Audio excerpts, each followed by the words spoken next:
24 news. अभी हम लोग मौजूद हैं बेनीपट्टी अनुमंडल के कटैया गांव में। बता दूं कि 29 तारीख को रात श्रीमान अपने ससुराल से आ रहे थे।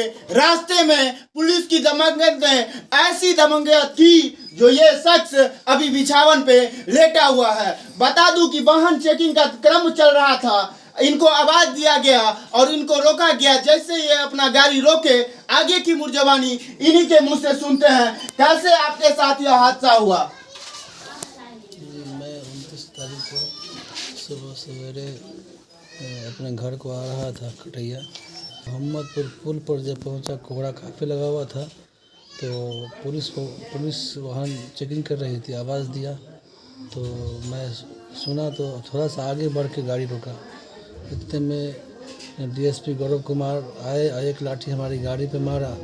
हमने पूछा, सर क्यों मार रहे हैं? सर क्यों मार रहे कहा। उसने मेरे गाल पे वो थप्पड़ मारा। उसके बाद दाढ़ी पकड़ के, बाल पकड़ के घसीटते हुए रोड पर खूब पिटाई किया। थप्पड़ मुक्का लात से खूब पिटाई किया, लाठी डंडा जैसे हुआ खूब पिटाई किया अपना।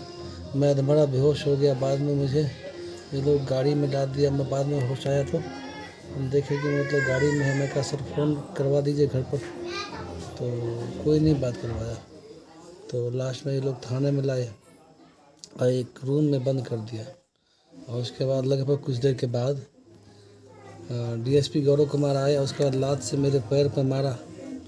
उसके बाद मैं कहा सर, उसके बाद दाढ़ी पकड़ के फिर घसीटते हुए ले गए नुक्कड़ में। उसके बाद खूब थप्पड़ लात मुक्का जैसा चाहे खूब पिटाई किया।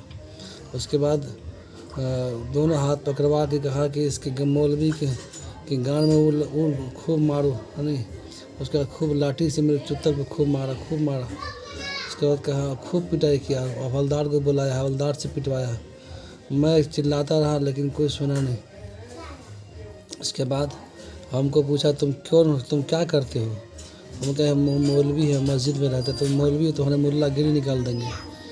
किसने बोला? डीएसपी गौरव कुमार। डीएसपी साहब बोले आप मौलवी हो, आपको मुल्लागिरी निकाल देंगे। तुम आतंकवादी हो, तुम आतंकवादी हो, तुमको हम ऐसा मारेंगे ला, तुम्हारा सब मुल्लागिरी निकाल देंगे, तुम्हारे गांव में डंडा कर देंगे, तुमको तुम्हारे बाप के सामने पिटाई करेंगे। हमने कहा सर मेरा अब्बा इंतकाल हो गया कुछ दिन पहले। कहा तुम्हारी माँ के सामने पिटेंगे। हमने कहा मेरी माँ बॉम्बे गई हुई है। कहा तुम्हारे समाज के सामने पिटेंगे। तो जितना जहाँ खूब पिटाई किया। हम तो डर के मारे हमारे आँख से आंसू भी सूख गया था। और कहा साला पानी मांगे तो इसके मुंह में डंडा कर दो। पेशाब करने तक नहीं दे रहा था। पेशाब करे तो पेशाब साले तुमको तो पैर में पेशाब करा देना चाहिए था। कोई आया एक आदमी कहा कि तुमको तो मतलब नहीं पेशाब पिला देना चाहिए था। मैं तो कुछ भी लफ्ज़ बोल देता था। और उसके बाद एक कॉल भी मुझे घर पे बात नहीं करने दिया। और उसके बाद मैं खिड़की से तलाश करता रहा कि शायद कोई आएगा तो मैं उसको अपना नंबर दूंगा। एक अनजान व्यक्ति आया, मैं कहा कि थोड़ा पानी पिलाइए बहुत देर के बाद। तो एक नंबर में लिख के दिया कागज़ पर। उसके बाद उसने उस बंदे को अल्लाह भला करे, वो बंदा मेरे घर पे जिसका मैं नंबर दिया था उसको फ़ोन किया, खबर दिया। और पुलिस वाले जब भी आते थे कहता तुम बताओ कि पुलिस का मतलब क्या होता है, ग्रैंडफादर। और नहीं बोलने पे मेरे गाल पे थप्पड़ मारते थे, लात से मारते थे। हत्ता के शाम तक टॉर्चर करते रहे।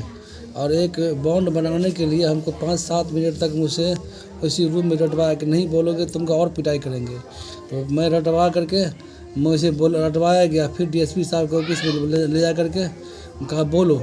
डीएसपी साहब खुद मोबाइल लेके वीडियो बनाए और फिर पीआर बॉन्ड पर मुझसे मतलब कहा कि तुम लिखो। और मुझसे लिखवाया गया, साइन कराया गया। और उसके बाद 25,000 रुपया रिश्वत ले करके मुझे फिर छोड़ा गया। रिश्वत कौन लिया सर? SHO लिया। SHO लिया? क्या नाम है SHO का? मुकेश। तो बिहार सरकार कहीं ना कहीं, बिहार प्रशासन जो है आपकी, वो जनता के साथ खिलवाड़ कर रहे हैं। पहले तो इनको बुरी तरह से पीटा गया, फिर लॉकअप में बंद किया गया, और फिर जो है बिहार की जो वो पुलिस है बेनीपट्टी थाना की, इनसे 25,000 का घूस लेता है।